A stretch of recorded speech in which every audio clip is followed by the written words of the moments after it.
What's up, everybody, and welcome back. SharkNation episode number 61. Jason and I have a super special guest here with us today. We have Jessica Boswell. How you doing today? Hey, doing good, guys. Thanks for having me. Yeah, we're super pumped to have you on. We've heard so much. I mean, I've heard so much about you, just making waves here in the real estate space, running a wicked team. So let me fire it off because I don't know really a ton about your background, but just like what got you into the business, and what inspired you to start this thing and grow it into what it's become. Yeah, I mean, it's kind of funny. So I have zero sales background. I was super introverted. I was a scientist for over a decade. I played with test tubes. I went to work with the same 5 people every day. And my husband actually got called to do some work in St. Louis, and I decided let's take a chance. Let's go out there. We had our first child. I said I really need to re-enter the workforce in some way. And I chose real estate, and I just fell in love with it. I was like, I cannot believe that I hadn't found this sooner. I discovered about myself that I didn't enjoy doing the same things day in and day out, which was very much what I was doing prior. And I also really enjoyed getting to know people. So having that variable schedule and that exciting, immediate problem solving type of thing, as opposed to waiting 10 years to see your work come to fruition, like in science and biopharmaceuticals, was just I was hooked. And as far as growing it big, for me, I just have never done anything halfway. So I immediately joined a team in St. Louis, and I listed a house a week.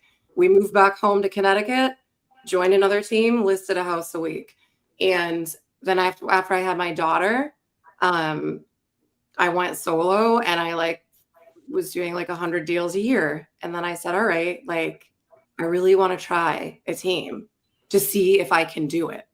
And that's really what led me down this road. And I've grown so much as a leader because of it. Wow, that's amazing. I told Chad I saw you speak at Conversion Con, and I'm like, Chad, you should have saw this. I mean, you missed it. It was amazing. And I'm like, she's on stage, and she comes up, and it's like Russell Crowe in a Beautiful Mind. She has these PowerPoints, and there's all this tech stack. I'm like, Chad, she's right up our alley. We got to get her on the show. Yeah, I am super process oriented, and that comes from my science background. Everything has an operating procedure. There's steps for everything. There's documents for everything. There's links to find all the documents to all the things. And it's allowed me to be pretty efficient and to grow, to spend my time growing my team instead of figuring out who should be doing what, when, and how. So love it. So take me back to you said St. Louis. I didn't know that. You were in St. Louis and then went to Connecticut? Yeah, well, we're from Connecticut originally, but we went to St. Louis for a few years for my husband is a project manager, and he cleans up contaminated sites. And so we went there for a big project of his. And then I just kind of fell into real estate. I said, I really want to do something other than be a stay-at-home mom. And I swear to you, it was the houses are real pretty, and it'll be flexible. And then I was like, I'm joining the #1 team in the city, and I'm doing it. And yeah, because I don't know how to do anything halfway. So that's how it happened. Yeah. Wow. What year was that? When did you start in the business? That was 2017. Okay. Yeah. So that's super interesting because, as a brand new agent, sometimes people are like, oh, I want to figure it out on my own and try to just do it. What about, was it just your personality type, or how'd you say no, I want to get in the team, kind of shorten that learning curve, or what was your mindset with joining a team? Yeah, I think that might have been my academic and corporate background.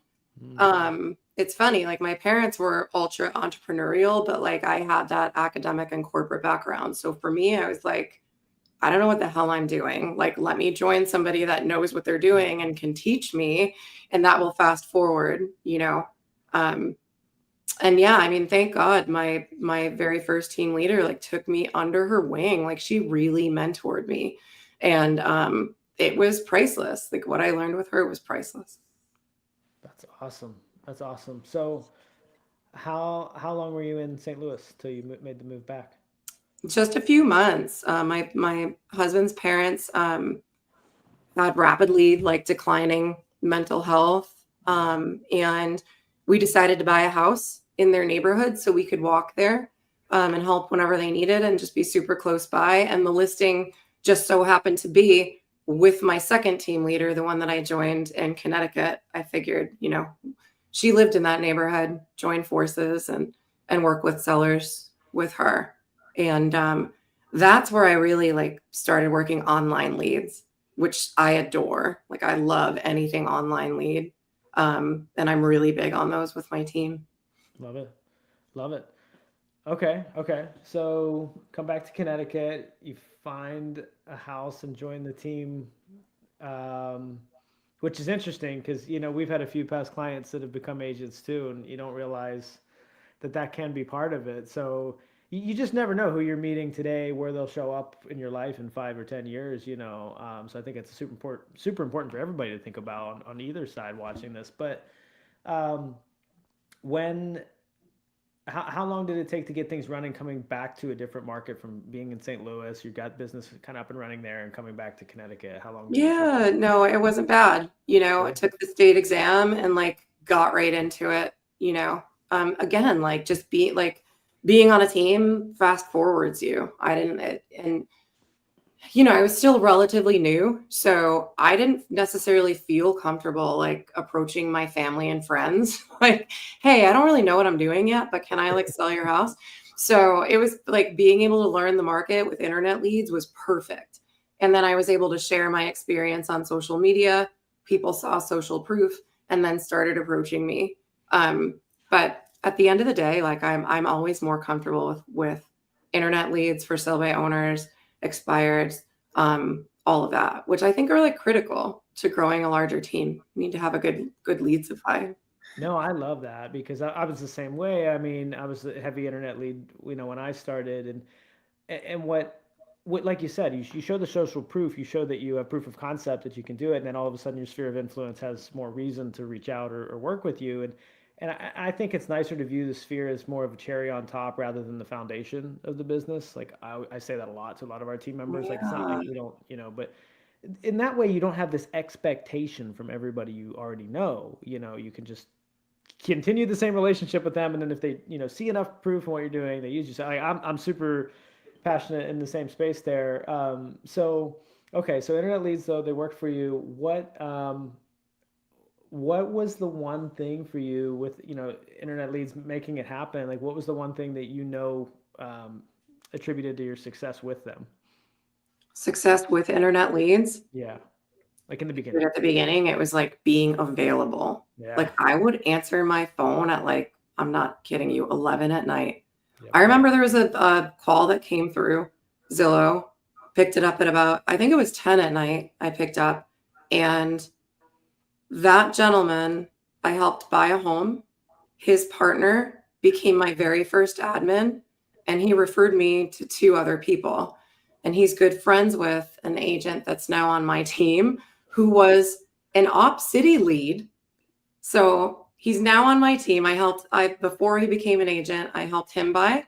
I helped his twin brother buy. I helped their mother sell their home, and now he's an agent on my team, and he's one of my top agents from Op City, man. Like, Wow.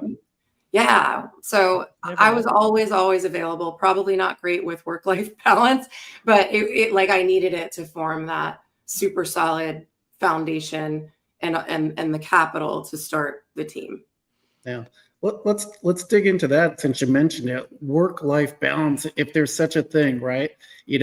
How do you juggle, being a mom, being a wife, you got the business, you're growing out, now you're coaching, you got all kinds of stuff going on. Like, where do you find the balance? Like, is there a such thing as balance? I don't think there's a balance. I think there's kind of like a harmony. There's times for work and times for, being home and being present and all that kind of stuff, but there's no set times. Yeah. So the pendulum swings for me. And I totally agree with you that there's no such thing as true balance.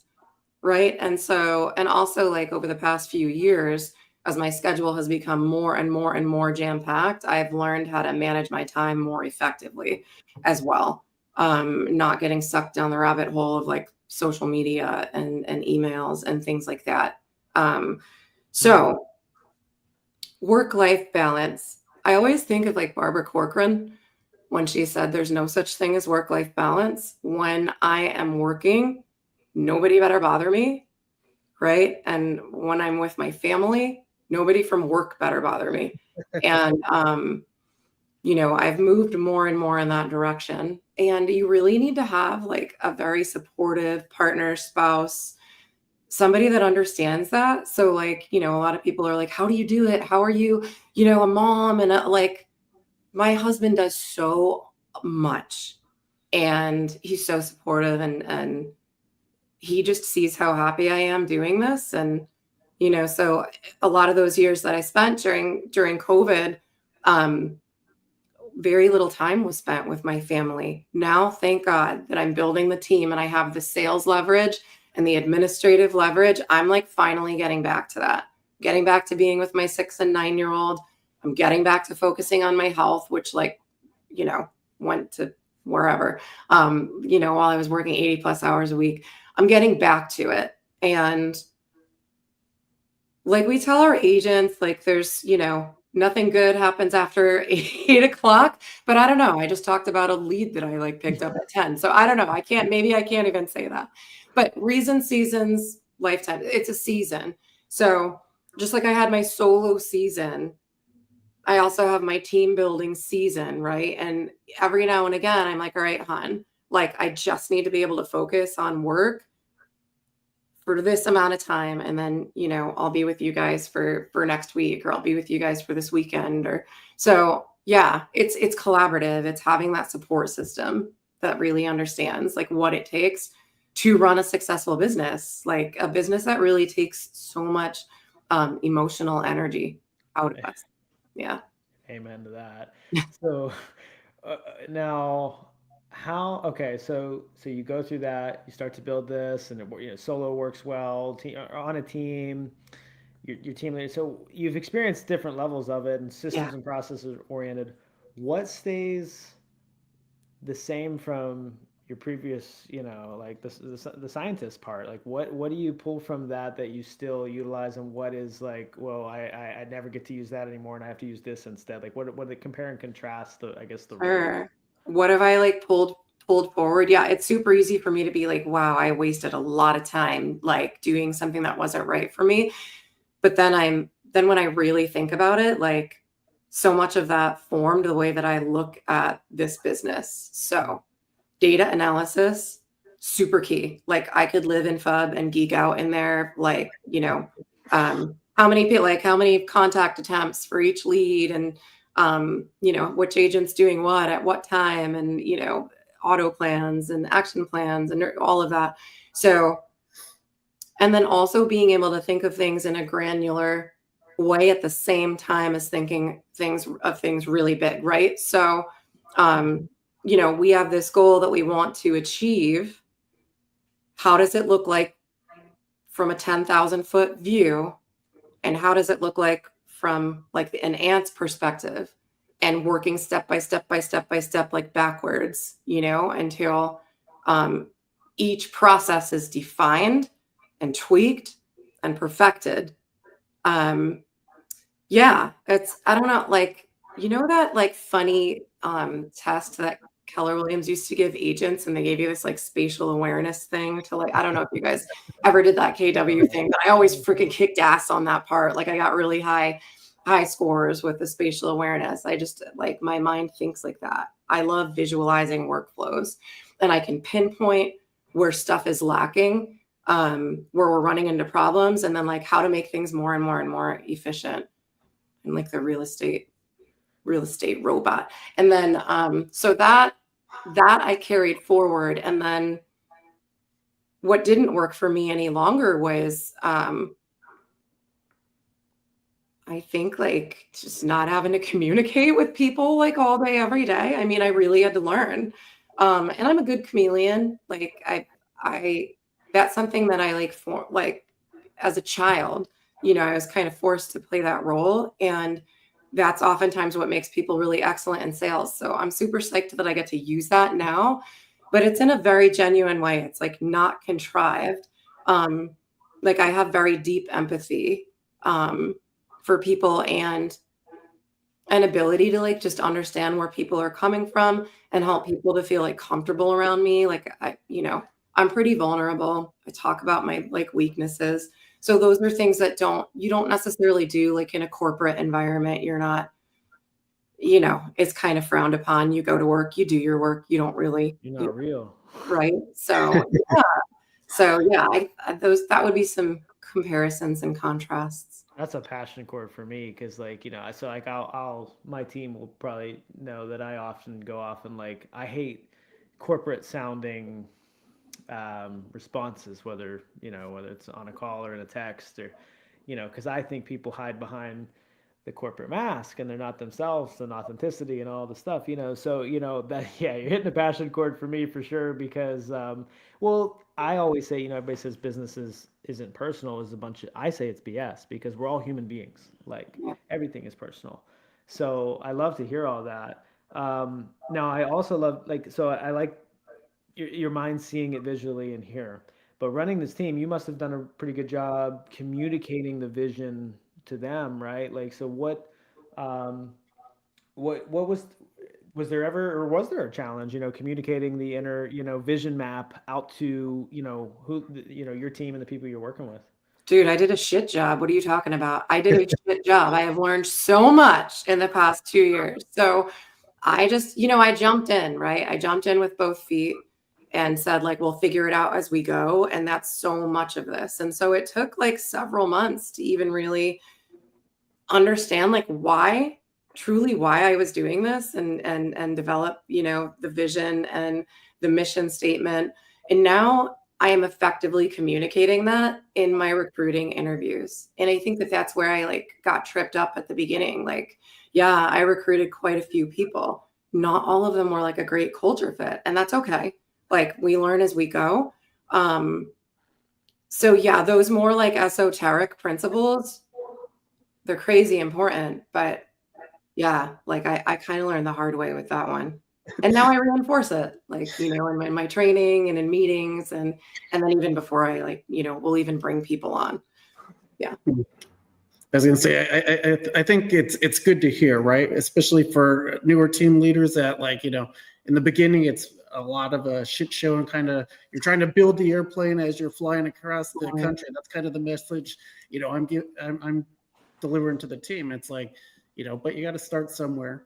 And like you said, we have like the no a-hole rule on the team. We want a good culture. And I think that's more important than,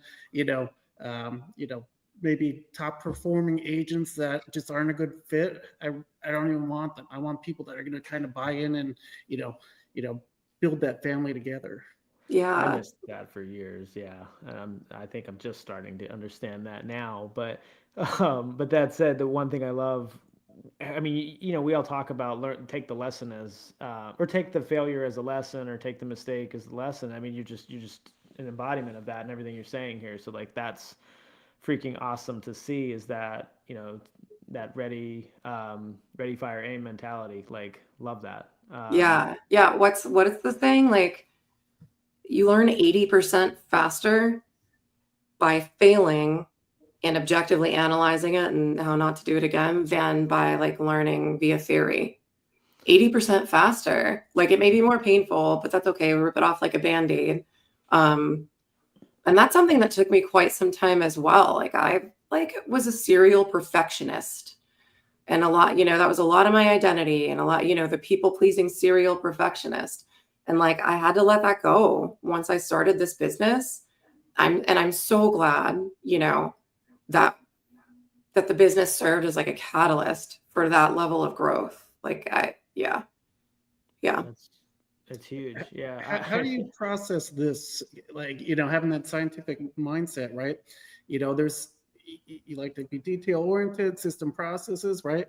But, once I like to say there's a lot of stuff that we could do, I call practice before you go under contract. And then once you're in the game is once you go under contract, and it's like trying to train agents on every possible scenario that could possibly happen. How'd you like kind of navigate that? Yeah. So there's no way to do it, right? So it's easy to train them, on the phones, and it's easy to train them with how to fill out contracts, right? But there are like infinite scenarios that we come across. And so I like make myself openly available from 8 a.m. to 8 p.m. every day, except for when I'm with my family. Then I have my leader agents help me by text and by email. And I tell them, like, please, if you are uncertain about anything, like, I don't care if you feel stupid, just please come to me and ask, and I can guide you through it. Because having done hundreds of transactions on my own prior to starting the team, like, I've seen a lot. And that's like the part that I really secretly enjoy, is when they come to me and I can really help them like problem solve, and then they can feel confident the next go.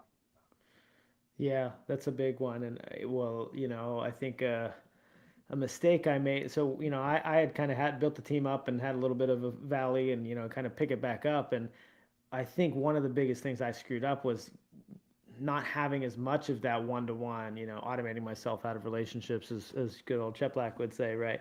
But yeah, and it's crucial. Like, you have to have you have to have that. Obviously you got to have the spaces and your boundaries for whenever you are taking the time. But this business isn't 9 to 5. Yeah. Yeah. So yeah, that's everything. And that's okay. And like, as time has gone on, I've identified like my leader agents that are now, they didn't even have to be asked. They just stepped up to help with all of the new agents we take on. I love like the new agent model, um, and I try not to, I don't judge, right? Like, I was this like weirdo scientist that became an agent and like it worked out.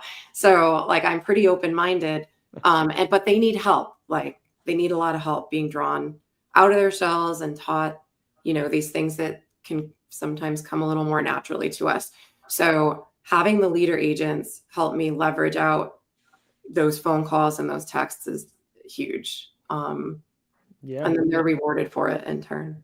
100%. Well, and I think it helps them know their own craft more. I know when I first had to teach something that I do regularly, it made me learn it better. I mean, that's one of the best ways to learn, is to have to teach it. You got to learn real fast. And I just had we had a team training right before this episode here, and I had a question. I had one of my seasoned agents take it, and it was, first of all, it's also awesome to see how much they grow over the time with your environment. But then yeah, it challenges them to make sure that they have their I's dotted and T's crossed too, and it helps them in turn. Yeah. So I love that. I want to hear a little bit about what's going on now. So I hear, or I've seen, it's been excitement. You've become a RESIDE coach yourself, huh? So Yeah. congratulations. Thank you. Yeah. I was really surprised and honored that they asked. Thank you. Yeah, that's awesome. I mean, that anybody being picked up in the Cheplak environment is no joke, because they're serious people. So I love it. Tell me, how that aligns with your mission. Like, how does this fit into what you're building and what you're looking to do? Whew, that's a big question. It's another one that I think is gonna like uncover itself and unfurl over time, Sure. right? Like, figuring out why I started this team and why it was so important to me. Like, there was something that was driving me, and when I was asked to do this, like, I immediately was like, yes, like, without much thought, because I knew that I know that it's going to cause me to grow.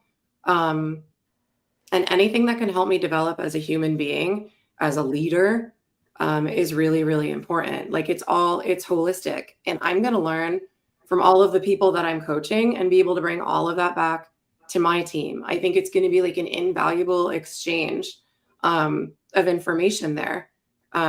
It'll put me in proximity with other leaders that are probably facing the same problems or issues or challenges that I am. And so, and it's going to cause me to level up, right? Like, just like being a team leader causes you to, like, it's going to bring me even to the next level. And I'm so excited to see where it takes me. Like, I'm already thinking, all right, like, I'm going to design my surveys and my intake questionnaires so I can find out exactly what it is these team leaders want to achieve. Like, if they could close their eyes and picture themselves a year from now, like, what does their life look like personally, professionally, like all of it. And then, set true milestones and commitments. And, I think now, like, I have to hold myself so much more accountable in all of these other things. Like, forget it. Like, it's freaking game on. Like, I have to walk the walk. There's nowhere to hide now. So, I think you're going to be a fantastic coach. And the reason I say that is because I think you have an amazing ability from hearing you speak about breaking down the process, and you could take a big picture of somebody else's business and see where maybe pieces are missing or maybe where they need to tweak the process. So I think that sets you up well for being a coach. yeah, that's going to be super exciting. I can't wait because I've done so much experimentation with different software and lead sources and flows and staffing options and all of that. So, yeah, like, I'm excited to put some of those recommendations to work for sure. Yeah. And well, I love what you said. I mean, can you give a better answer? I mean, that was awesome. Like how it pushes you to level up, and there's nowhere to hide, and and you're gonna bring that back to well, not even just the team, right? I mean, your family, the people around you, your Yeah. kids will see that. I mean, like, just like, yeah, I love that. I think that's great. So talk to me about the switch to LPT. How what got you looking, and how's the transition been so far? Because it's I've seen a lot of excitement from you. I hear it. So yeah, like, take me Yeah. into that world. Yeah. I mean, a lot of people have asked, including people in my, like, way upline at EXP. And it was not a move away from something that I wasn't happy with. Like, that is so important for me to vocalize. Like, I was not unhappy with where I was. It was a move toward the potential. Like, I see the potential in it, and it's really exciting. And I love being on the forefront of newer things.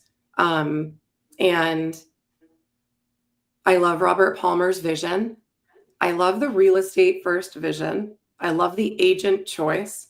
I knew that for me, it was going to really help me recruit, because right now the market is difficult for agents, and um, allowing them to choose whether or not they want a certain, compensation plan and an ability to build a downline versus a flat fee 100% model is important to them. Yeah. So I'm not necessarily making any more, but they will be. So I think that that's going to be really beneficial for recruiting. Also, I'm super excited about all of, like, the tangibles that Robert is providing us for our listings. I think that, in Connecticut, there are many older people that are listing their homes that are really going to love seeing all of these things that we do, in addition to all the digital stuff. All of this paper stuff really fills a void, like, in my business. All of the print marketing, postcards, door hangers, like all of that. And I have agents that are super excited that door knock. So they love that. Yeah. And it's just like, it's a family feel. And I feel like my voice is heard, that's important to me. It's always been important to me. It's a big reason I left corporate. I felt like my voice wasn't heard. So, yeah. And I don't know, man, being on the cutting edge and being able to build something, it's just like, I didn't want to pass that up. Yeah, I love that. And your first team in Connecticut to do it, right? Yeah. Yeah. Oh, that's awesome. Yeah, that's huge. I mean, I remember. I mean, Christ, I joined EXP in 2016, and there was like 1,000 agents roughly when I Yeah. joined, and somebody had came around, and we had a little event, and it was about a year in, and we were complaining like, oh, nobody knows. There's not enough EXP in this market, so nobody knows. That's why it's hard to recruit. And she's like, yeah, that's your greatest freaking opportunity. Like, Yeah. it started to blow up in other areas, but it really hadn't in ours yet. And it's like, when you're early to something, it's definite opportunity. So, Right. awesome. I love it. And Yeah. that's exciting times. Cool. So, What's the future look like? Where are you looking to take all this, the team, the coaching, the person you're becoming? Where are you looking to? What are you excited for? Where are you going next? Oh my God, I'm excited for all the things all the time. So, and this is live, and of course I have the tickle in my throat. Hold on. It's all good. Yeah, it's authentic. I'm super authentic, you guys. Take your time. I got some too. By the way, I'm sick. I am getting over being sick. So this year we'll do 300 units. We'll have no fewer than 35 agents. I'll run 5 trail races, and it is my goal to place in the top 3 in my age range for at least one of them. I will spend more time with my family for dedicated family vacations. I will renovate my office space so that it's a welcoming place, not only for my team, but other agents at LPT that don't have a home. That's just this year. And then, oh yeah, and pick up a couple of investment properties. I want to do that. And just, I don't know, just continue to learn and pour into the community and just see where coaching leads me. I hope to have another speaking gig. I want to do lots of podcasts. I'm just like really enjoying this season right now. And it feels really, really good. As hard as it is, it feels really great. Well, let's put your coach hat on for a second, right? What would your advice be for like a brand new agent getting into the business and kind of just, how would you guide them to building their business? Sure. I would recommend doing what I did and joining a team. Doesn't have to be my team, but making sure to really understand what that team offers, because there are so many teams, right? And like some of them are great, some of them are not so hot. So making sure to ask the right questions. And the very biggest thing that needs to happen is not being afraid of failure and not letting fear get in the way. Like push through it. Fear is a liar. I have it on my vision board that I made in 2017 when I first became an agent. It's sitting right here. Fear is a liar. And I have just lived that mantra. And that's the mindset. You need that mindset combined with the tools of a team to help give you a good start. I love it. Second part of the question. Team lead comes in, new to coaching, right? So when I first started getting into coaching, I'm like, well, I just sit here and I just listen to them tell me exactly what to do, or I bring my questions to the coach and then they just tell me to kind of go? Like, how would you prefer like the coachee relationship to go? Yeah, so I know that like everybody's going to have their own like way that they want to do things, and different personalities and different flavors, and I'm here to meet people where they're at. But in order to meet people where they're at, I have to have a really holistic view of what they're looking to achieve.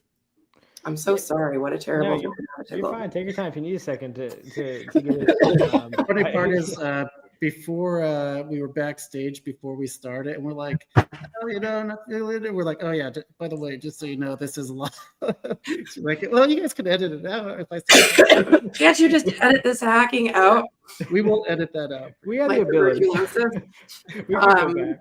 But I love that you're asking how to be a good student though too, because I was just saying this to my wife the other day. It's like some of these people that have become such great people, I'd love to know like how they were as the student, and whether it's us when we're in that relationship with a coach, or if our team members, or in your case, coaching other RESIDE team leaders. I mean, it's important to be a good student too. It's not just like it takes 2 people to make something happen, not just not just one. I mean, if the coach is giving you gold and you're not listening or showing up or responding, it's worthless, right? Right. Yeah, I've always been a perpetual learner. Like I love it. Anything that I'm interested in, like I can research and research and research and research. Like I've dug down like so deep into this, and I'll probably go and study some like some coaching materials. And I've already asked like to meet with several other coaches to ask like, hey, how do you do this? And what does this look like? And how are you providing value? So I'm already like, I'm prepping. And yeah, that's just all part of the process. And like, I want to do this 120%, just like I want to do my team 120%. So I see yeah, that. I'm really looking forward to it. Yeah, I can see that in you. And I love how much you knew where your year was going to be. I mean, like you know what's going to happen. You're manifesting it. You know where you're going. I'm doing it. And that's awesome. So, what's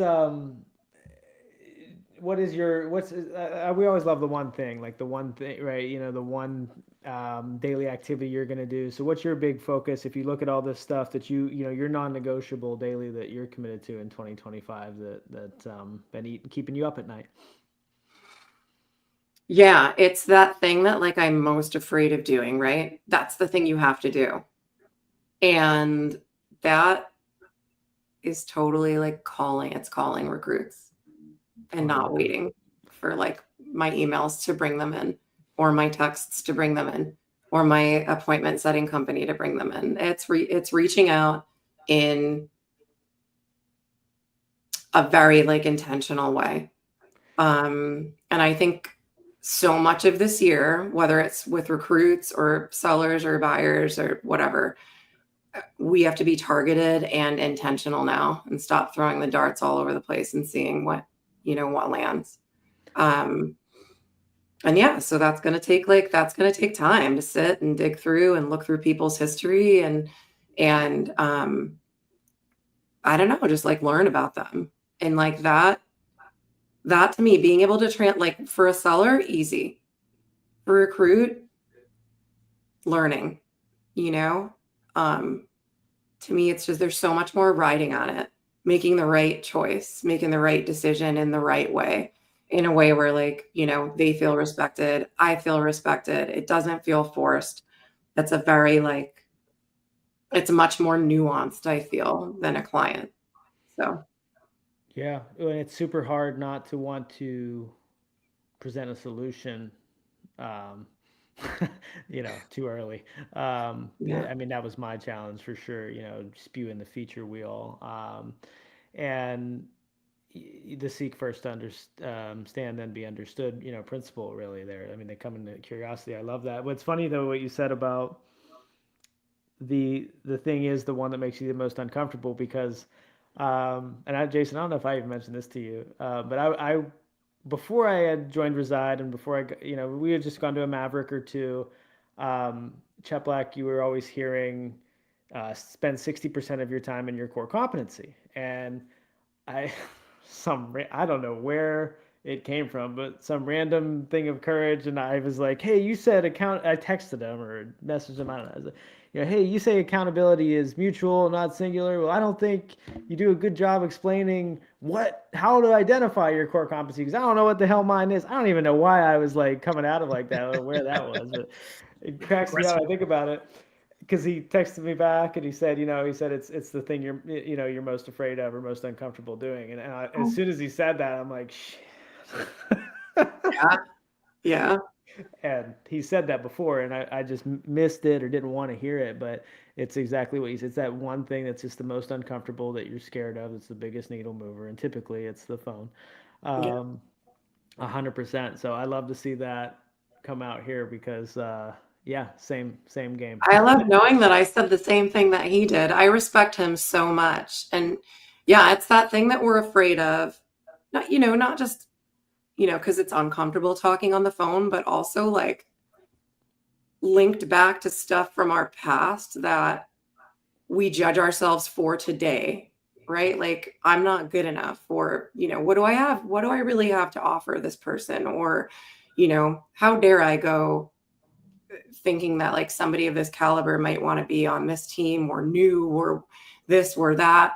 So I think it's like dealing with a lot of that, like a lot, imposter syndrome and stuff like that. And that's what's truly scary about it, is like facing all of that nonsense from your past that you have to get through to realize that you're worth the phone call. It's not the phone call, it's the nonsense that you have to break through to know that you're worth it making that call. So many light bulbs going off for me. Yeah, it's yeah, this has been so you're giving gold out here. Everybody tuning in, you don't know what you're Yeah. doing right now. Awesome. So I guess as we start to wrap this up, how do you stay ahead? Like let's just talk about the future with AI coming in and all that good stuff. How do you make sure um, how do you make sure you stay ahead of all? I think I might know where you're going with this, but I'm answering for you in my head. But how do you stay ahead of the crazy changes, the lawsuits, all this crazy stuff that's been coming? How do you make sure you're staying ahead of it? Yep. Oh, the TCPA stuff. Yeah, I mean, email is going to be king. Being really cognizant of what is going on in your database and essentially like segmenting and only allowing agents that have proven to you that they understand and care about the way these things work those segments. I'm already like segmenting and making sure I'm going to give a presentation on TCPA stuff at team meeting, and everybody will be given a quiz so that they understand. And then with I mean, NAR, whatever, we've like, that's old hat. It's been awesome for listings. It's been freaking great. Like, I actually love what's happened with that. And my agents don't have a problem getting buyer agencies or anything like that. We've got that down.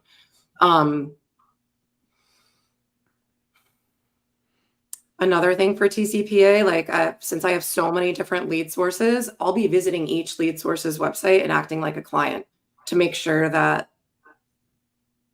I can see exactly what I'm signing up for and what language. All right. And then with AI, the agents that will survive are going to be the agents that understand how to use AI at a high level, like not just to write their like listing descriptions, right? So we need to get crazy good at our prompts, right? At exactly what to ask and how to ask it. And so that's going to require like high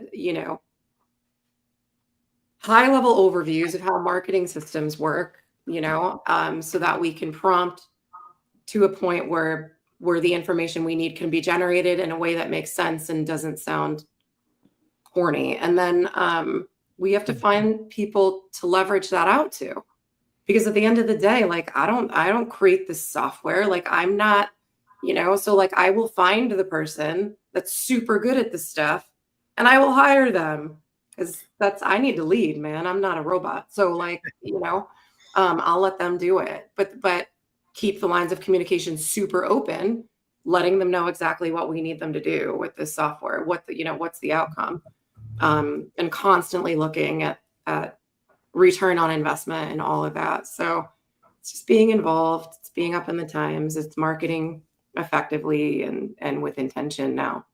Yeah. Great. No, that's awesome.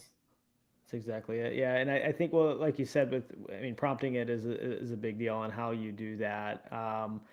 And well, I'll tell you, for us, one thing I've been having all our team members do is role playing with ChatGPT just on their own outside of it. That has been because it's such a safe environment. Because you think even with team role play, they might have the fear of their other team members judging them or whatever, or the one-on-one person they have, and when it's with the AI, that it's just it's really a lot lighter. So we've been seeing some success with that, but that's a great idea. I'm taking that idea. I love it. Yeah. Chad, you have to show her how you do it. It's slick.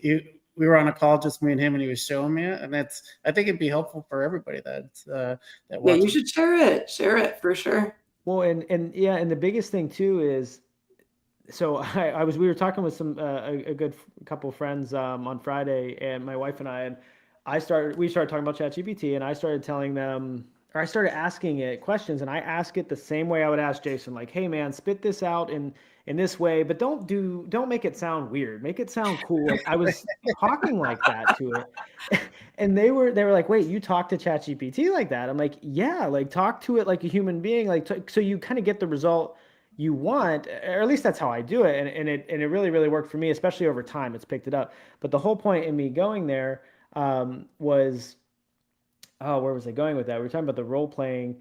Oh, when you role play, you really have to prep the scenario. Like, so, I pull it up and I say, hey, here's a lead that came in on Google pay-per-click, Mm. and they looked at 123 Main Street in Land O'Lakes in Florida, this price point. We had two text messages. They said, not really interested right now, or something like that. Like I feed it everything. I say, now I want you to role play that my follow-up call to them. It's this long. I prompt it this long it's on voice. So I'm just, back and Yeah. forth. And I say, give me, and be super, super hard. I want you to, you can break if I ask enough questions of curiosity, but don't, be super, super hard and just say that you're just browsing and not serious. And after that gigantic, backfill, it tends to work pretty well, or at least, as good as it can in that environment. So, it's to your point about prompting and proper prompting, that's the game, but doing it in your style and your language and your verbiage is what I think that people need to do more of. Like, don't Yeah. try to fit your box. Yeah.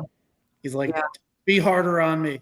That is genius. I'm totally doing it. Like, I'm definitely doing it. One thing I learned not long ago was that you can teach ChatGPT to generate marketing materials and things like that based on your mission, vision, values, your goals for the year, like all of that. And anything that you ask them to write then will be like referenced back to that whole big sheet that you've taught, not sheet, but that whole big data set that you've inputted. I even did like a fun exercise the other day about like visualizing where I'm at in my perfect life in like 5 years, professionally and personally, and it developed like all the way down to like a weekly schedule for me to get me to those goals. Like, it was freaking wild. I was like, this is really cool. It's funny how close to a lot of Cheplak stuff that it spits out when I ask it stuff. I'm like, well, they must know what they're doing. But the one thing I'll point out too, so I had a meeting with Mia at RESIDE, and it was really trying to get through a personal breakthrough, some fear that I was getting through, and we really went there. It was a really, really good meeting. But I didn't really get to the she was trying to have me discover the answer, and I really couldn't find it on that call. So I took the transcript because it was recorded and on the AI note taker and fed it into there. And I asked it, I said, what am I missing about my fear of whatever? I forget what it was at the time. And I said, ask me questions so I help self-discover what I'm missing on this call. Oh my God. It was like therapy. It was wild. It was wild. That's really great. And Mia's like, so she's so well spoken and asks so many good questions that you probably gave it a lot of really great information to pull from. Yeah. Exactly. It was great. Yeah. The questions with it, it's one other thing too. We'll have agents prompt it with say, give me questions to ask this person looking at their home value to help me get them to an appointment. Like, give me questions to ask them to help lead them to an appointment. And that I've had 3 team members do that, and they love that because they have like a list of questions they can ask. Because they don't ask enough questions. They go to tell too much. We did too, right? We all made that mistake of telling, and you're not enough curiosity. So giving that questions list is another one. But yeah, anyway, I get all fired up, and Jason knows because we'll have to brainstorm. I love it. Up here in a few weeks, huh? That'll be. We'll see each other in person in a few weeks. That'll be good. Yeah. Cool. Well, so if anybody wants to get in contact with you, work with you, what's the best place for them to go? Yeah.